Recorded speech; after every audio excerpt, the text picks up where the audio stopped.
오늘의 본문을 택하고 제목을 정한 것은 지난 6월 7일 화요일 날 세계 선교사 중보 기도회에서 강동주라는 필리핀 선교사님이 자신의 시를, 고향이라는 시를 읽었습니다.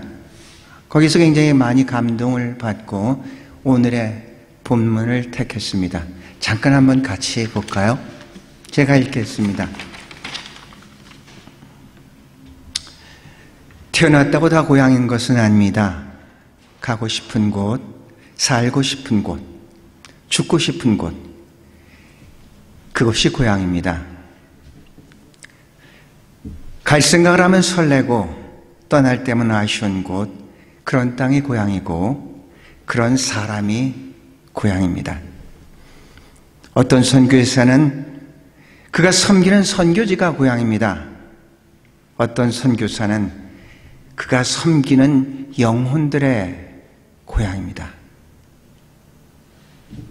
우리가 생각한 태어난 어떤 물리적인 그런 고향 의미를 굉장히 뛰어넘는 그런 고향이란 단어를 해석을 했습니다.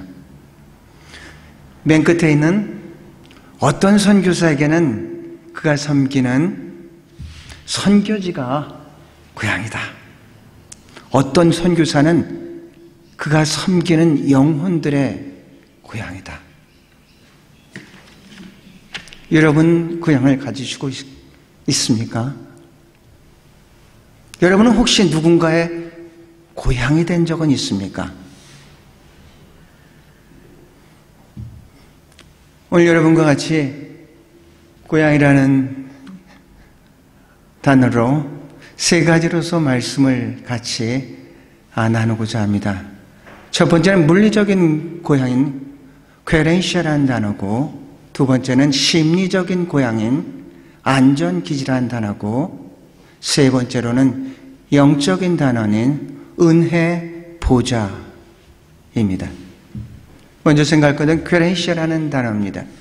퀘렌시아는 스페인어로서 투사와 싸우다가 지친 소가 숨을 고르며 힘을 모으는 장소입니다.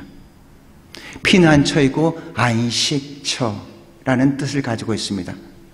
투가 지낸다는 동안 소는 자신이 가장 안전하고 힘을 모을 수 있는 그런 장소를 파악한다고 합니다. 투사 싸우다가 지치면 소는 그곳으로 피신해서 재충전을 하고 다시 한번 소음을 고르고 그리고 다시 투사와 싸움하는 곳이라고 합니다. 투에 굉장히 관심을 가졌던 해밍웨이는 퀘렌시아에 있을 때 소는 말할 수 없이 강해져서 쓰러뜨리는 것이 불가능하다, 이런 말을 썼습니다.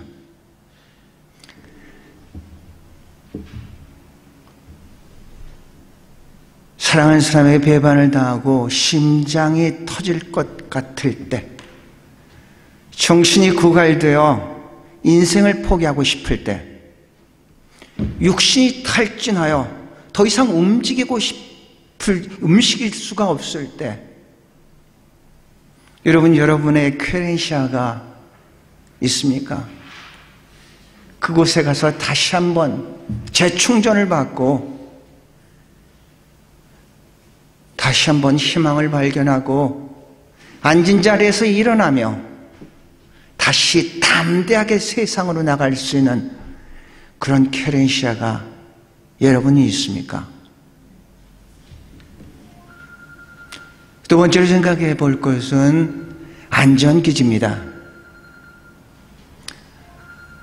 안전기지라는 단어는 보통 사용하지 않는 단어입니다. 이것은 심리학적인 단어입니다. 존 볼비라는 심리학자이며 정신과 의사며 심리 분석가가 있습니다. 영국 사람입니다. 심리학자로서 정신과 의사로서 심리 분석사로 이상한 점을 한 가지 발견을 했습니다.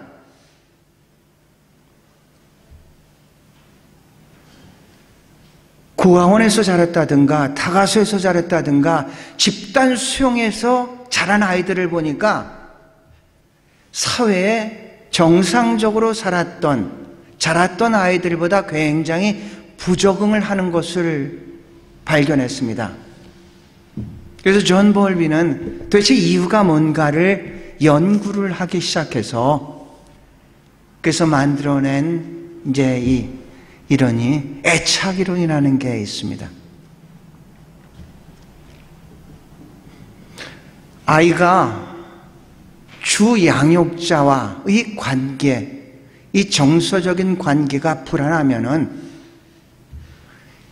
이 아이는 어렸을 때 그 불안한 틀을 가지고 커서도 그 틀로서 관계를 맺다 보니까 정상적으로 부모의 사랑을 받지 못하고 정상적으로 정서적인 만족을 갖지 못한 이 아이들은 그 틀을 가지고 성인이 돼서 다른 사람들과 관계를 맺을 때 어려움을 겪게 된다는 것을 발견합니다. 이것이 애착 이론입니다. 안정애착을 한 사람은 안정적으로 대인관계를 맺는데 불안전 애착을 한 사람은 불안정으로 대인관계를 맺게 되는 것을 봅니다. 안전기지라는 것은 자기의 있는 그 모습 그대로 판단하지 않고 정죄하지 않고 언제라도 돌아가면은 자기를 수용하고 인정하고 용서해 줄 수 있는 그런 사람이 안전기지라고 얘기를 합니다. 안전기지는 이 히말라야 같은 산을 정복을 할 때 그냥 올라가는 것은 아닙니다. 베이스 캠프를 설치를 하고 거기서 만반의 준비를 하고 정상으로 올라가죠. 남극 같은 곳을 갈 때도 베이스 캠프를 설치를 하고 여기서 모든 것들을 준비를 하고 남극으로 극점으로 향했습니다. 냉전이 시작되면서 소련과 미국은 핵 경쟁뿐만 아니라 우주 경쟁을 계속해서 했습니다. 그런데 놀랍게도 1957년에 소련에서 먼저 스푸트니크라는 인공위성을 쐈습니다.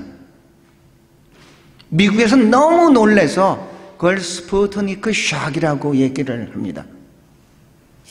그리고 1958년에 생긴 게 나사입니다. 1960년에 케네디가 대통령이 되면서 선언을 합니다.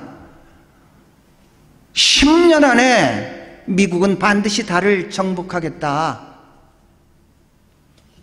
그런데 그 다음에 1961년에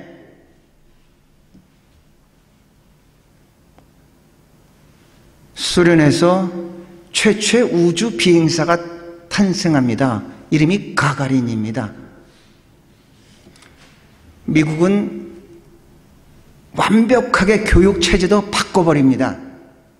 존 듀이라는 사람들을 이런 실용주의로서 교육 체계를 바꾸면서 박차를 가서 드디어 1969년에 미국이 먼저 달에 착륙하게 되죠.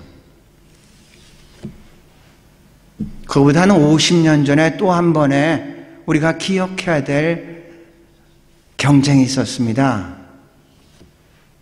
남극을 먼저 갈 것, 누가 먼저 정복할 것인가는 노르웨이와 영국과 경쟁이 있었습니다.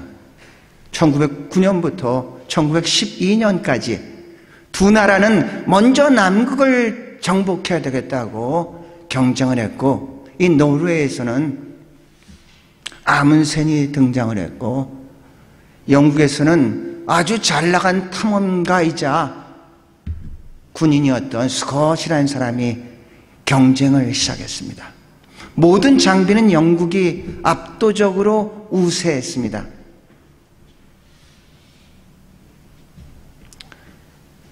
둘은 베이스 캠프를 비슷하게 남극에 세웠습니다. 그렇게 멀리 떨어진 것도 아니라고 얘기를 합니다. 그리고 아문센은 기회를 통해서 남극으로 향했고, 스콧은 기계 썰매를 통해서 그리고 말을 통해서 남극으로 향했습니다. 남극의 평균 온도는 마이너스 55도라고 얘기를 합니다. 전혀 예상하지 않던 추위로서 그 눈썰매 기계는 얼어버리고, 그리고 말들은 죽게 됐습니다. 리더의 잘못된 판단이었죠. 하지만 이 스콧이라는 사람은 군인이었고 영국의 자부심을 가지고 있었기 때문에 물러서지는 않습니다. 하지만 아문센은 먼저 남극을 정복을 하고 나중에 올 그 스콧, 그 탐험대를 위해서 많은 것들을 남겨놓습니다. 글도 써놓습니다. 우리는 먼저 갔다 가니까 당신들이 아마 이런 것들이 필요하지 않을까 해서 남겨놓습니다. 그리고 아문센은 자기가 왔던 정확한 길을 되밟아서 베이스 캠프로 들어갔고, 다시 정비해서 이제 본국으로 들어갈 수가 있었고, 그 후로 한 달 반 정도 후에 스콧 탐험대가 도착을 했습니다. 다 읽었지만 자존심을 가지고 거기 있는 걸 건들지도 않고 다시 돌아왔다고 합니다. 그런데 스콧이 계산을 하는 그 베이스 캠프는 한 17km 정도 떨어져 있는데 더 이상 전진할 수가 없었기 때문에 다 동사를 했습니다. 스콧은 계속해서 글을 썼죠. 일기를 쓰면서 전진을 했고 후퇴를 했는데, 나중에 그를 발견한 사람 보니까 베이스 캠프가 한 800m 정도뿐이 남지 않았었는데 잘못 계산으로 인해서 포기하고 결국은 동사를 했었던 것이 발견됩니다. 안전기지는, 베이스 캠프는 우리가 어렵고 힘들 때 예기치 못한 눈보라가 치거나 예기치 못한 사건을 당할 때 언제든지 돌아갈 수 있는 그곳에서 다시 한번 재충전할 수 있는 그곳, 그 사람한테 가면 다 인정받을 수 있고 용서받을 수 있는 바로 그 사람, 마치 부모와 같은, 어머니의 품과 같은 그런 사람을 얘기를 하고 있습니다.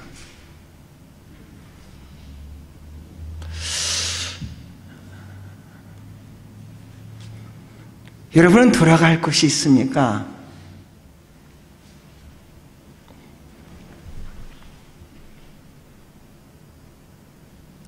사람들은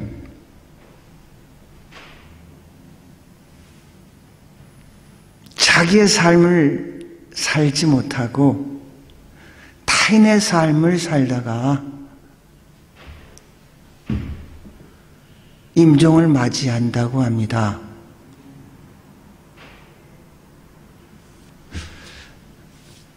호주에서 브로니웨어라는 사람이 죽기 전에 가장 후회하는 5가지를 얘기했는데, 첫 번째가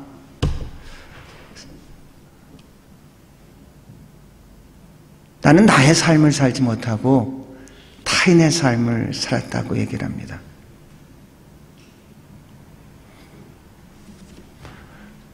사람들은 타인을 통해서 자기를 규정을 합니다.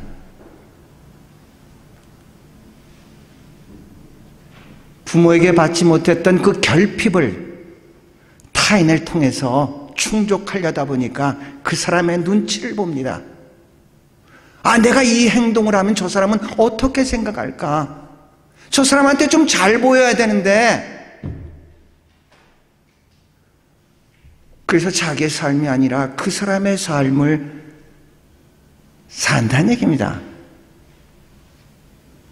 그러다 마지막 순간에 살았던 삶에 대해서 나는 나의 삶을 살았어야 되는데 그러지 못하고 타인의 삶을 살았다고 그렇게 후회를 한다는 얘기입니다.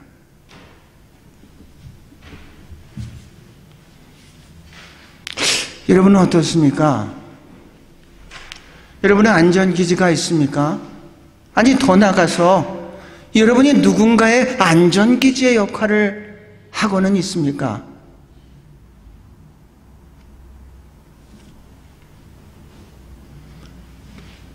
세 번째로 오늘의 본문은 은혜의 보좌입니다.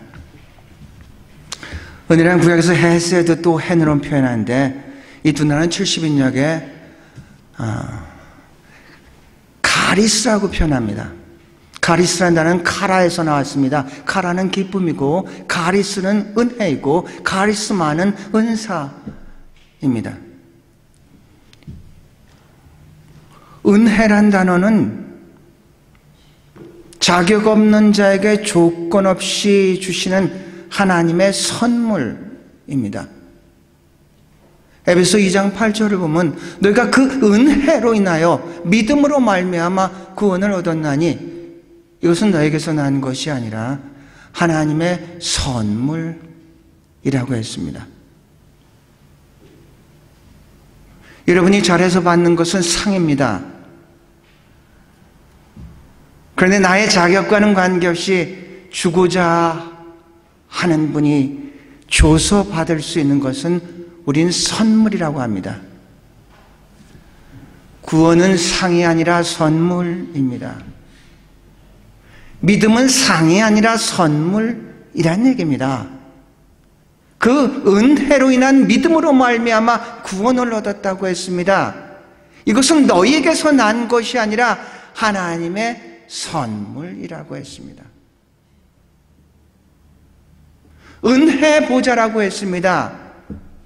보좌는 왕의 보좌, 그리스도의 보좌, 하나님의 보좌를 의미하고 있는 것입니다.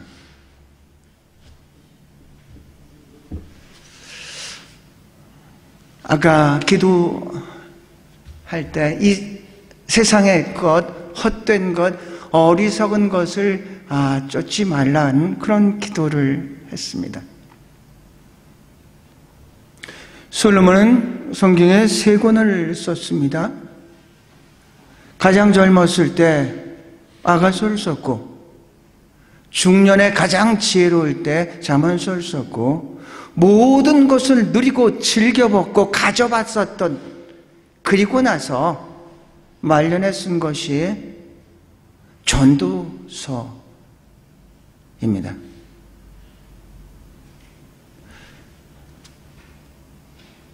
우린 전도서를 잘못 읽으면 굉장히 염세적으로 읽을 수가 있습니다. 회의적으로 읽을 수가 있죠. 헛되고 헛되니 헛되고 헛되며 모든 것들이 헛되다 이렇게 읽을 수가 있죠. 그런데 여러분 기억해야 될 것은 그 헛되다라는 말 앞에 한 가지의 단어가 더 있습니다. 그 단어는 해 아래라는 단어입니다. 해 아래에 있는 모든 것들은 헛되다고 했습니다. 그래서 너희는 헛된 것을 위해서 해 아래 것을 위해서 살지 말고 해 위의 것을 위해서 살으라는 얘기입니다.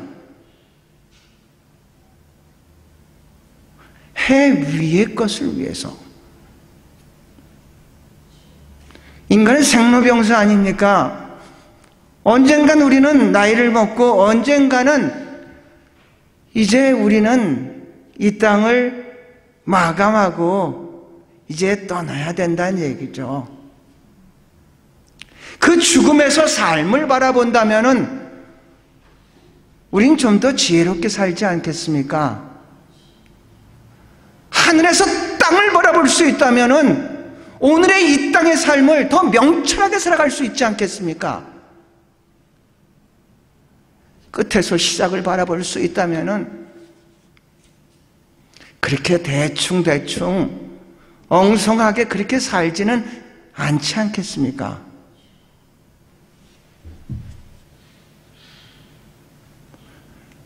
그래서 전도서 12장 13절이 결론입니다. 그러니까 다 봤다, 다 체험했는데 결론은 뭐냐? 하나님을 경외하고 그의 말씀대로 순종하며 사는 게 그게 인간의 본분이 아니겠느냐?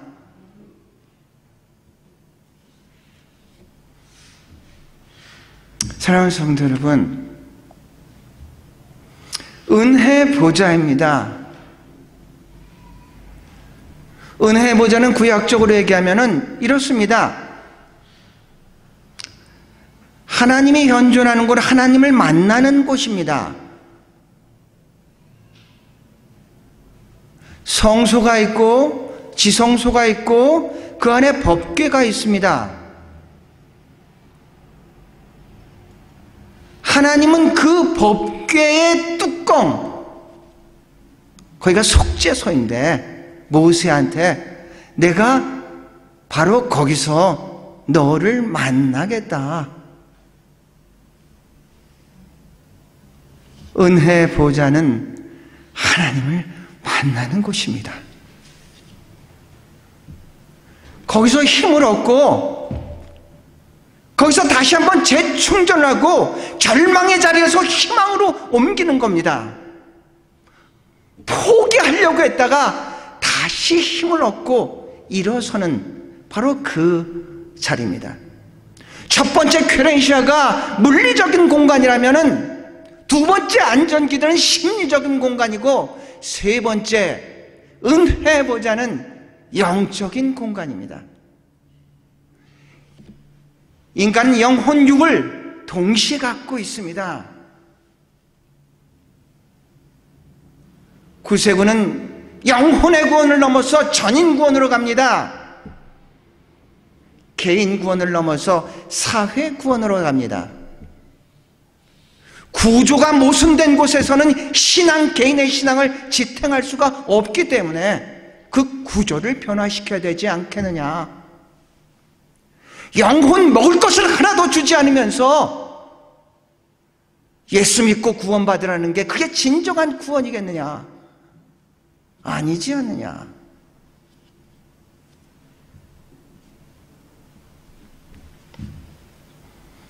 그 뚜껑을 속죄소라고 하고 시은소라고도 하고 영어로는 mercyseat입니다.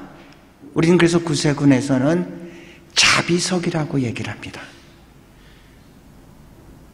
우리 건물을 빌려 쓰고 있죠. 구세군의 원래 전통적인 구세군 빌딩에서는 자비석을 중심으로 해서 이 건물의 구조를 만들어 갑니다. 자비석은 하나님과 만나는, 그래서 회개하고 그래서 성결하게 살고 그래서 하나님의 자녀가 하나님의 자녀답게 이 땅을 이기면서 사는 그러한 곳이 바로 은혜 보좌입니다. 그래서 오늘 질문합니다. 여러분한테는 퀘렌시아가 있습니까? 여러분한테는 안전기지가 있습니까? 여러분한테는 은혜의 보좌가 있습니까? 그곳을 가면 이 세상의 어떤 유혹이나 핍박이나 환난이나 역경이 그곳에 가면은 나는 다 이겨나갈 수 있는 바로 그런 곳 얘기를 하고 있습니다. 우리의 고향은 그런 곳이 아니겠습니까? 어머니와 품과 같은 곳. 사생대가 있었다고 합니다. 사생대의 주제는 평화였습니다. 잘 그리고 못 그리고의 차원을 뛰어넘어서 누가 이 평화를 가장 추상적인 단어를 가장 구체적으로 이 평화를 그릴 수 있는가가 그 사생대회의 관건이었다고 합니다. 많은 사람들은 평화를 생각하면서 저녁 노을이 지는 그 아름다운 풍경을 그리는 사람도 있습니다. 잔잔한 호수를 그리는 사람들도 있었습니다. 푸른 초장을 그리면서 평화를 얘기하는 사람이 있었는데, 그런데 그 사생대의 대상은 그런 그림이 아니라 그 대상은 폭풍우가 치고 있는 아주 어두운 밤에 엄마 품에서 새록새록 잠자고 있는 그런 아이를 그린 그림이었다고 합니다. 평화라는 것은 전쟁이 없는 것이 아닙니다. 샬롬이라는 단어는 그 전쟁 가운데서도 평화를 얘기를 하고 있습니다. 이 세상은 만만치가 않죠.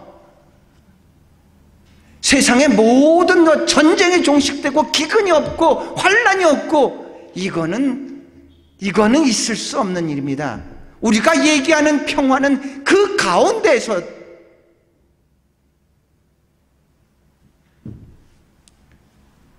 퀘렌시아를 찾고 안전기지를 찾고 은혜 보좌를 찾을 때 그 평화가 우리 안에 충만할 줄로 믿습니다. 사랑하는 성도 여러분, 여러분한테는 고향이 있습니까? 여러분한테는 고향이 있습니까? 아니, 우리 조금 더 한 단계 업그레이드해서 여러분이 그 고향이 되어주지는 않겠습니까? 수혜되고 억눌리고 압제되고 버림받고 있는 그 누군가에 여러분이 고향이 되어주시는 않겠습니까? 우리가 먼저 구원을 받은 것은 구원받지 못한 자를 구원하기 위해서 우리가 먼저 구원받았습니다. 우리가 뭔가를 가졌다는 것은 없는 자와 나누기를 위해서 가졌습니다. 다른 사람보다 많이 배웠다는 것은 배우지 못한 자를 돕기 위해서 하나님께서 먼저 우리에게 은혜를 주신 것은 아니겠습니까?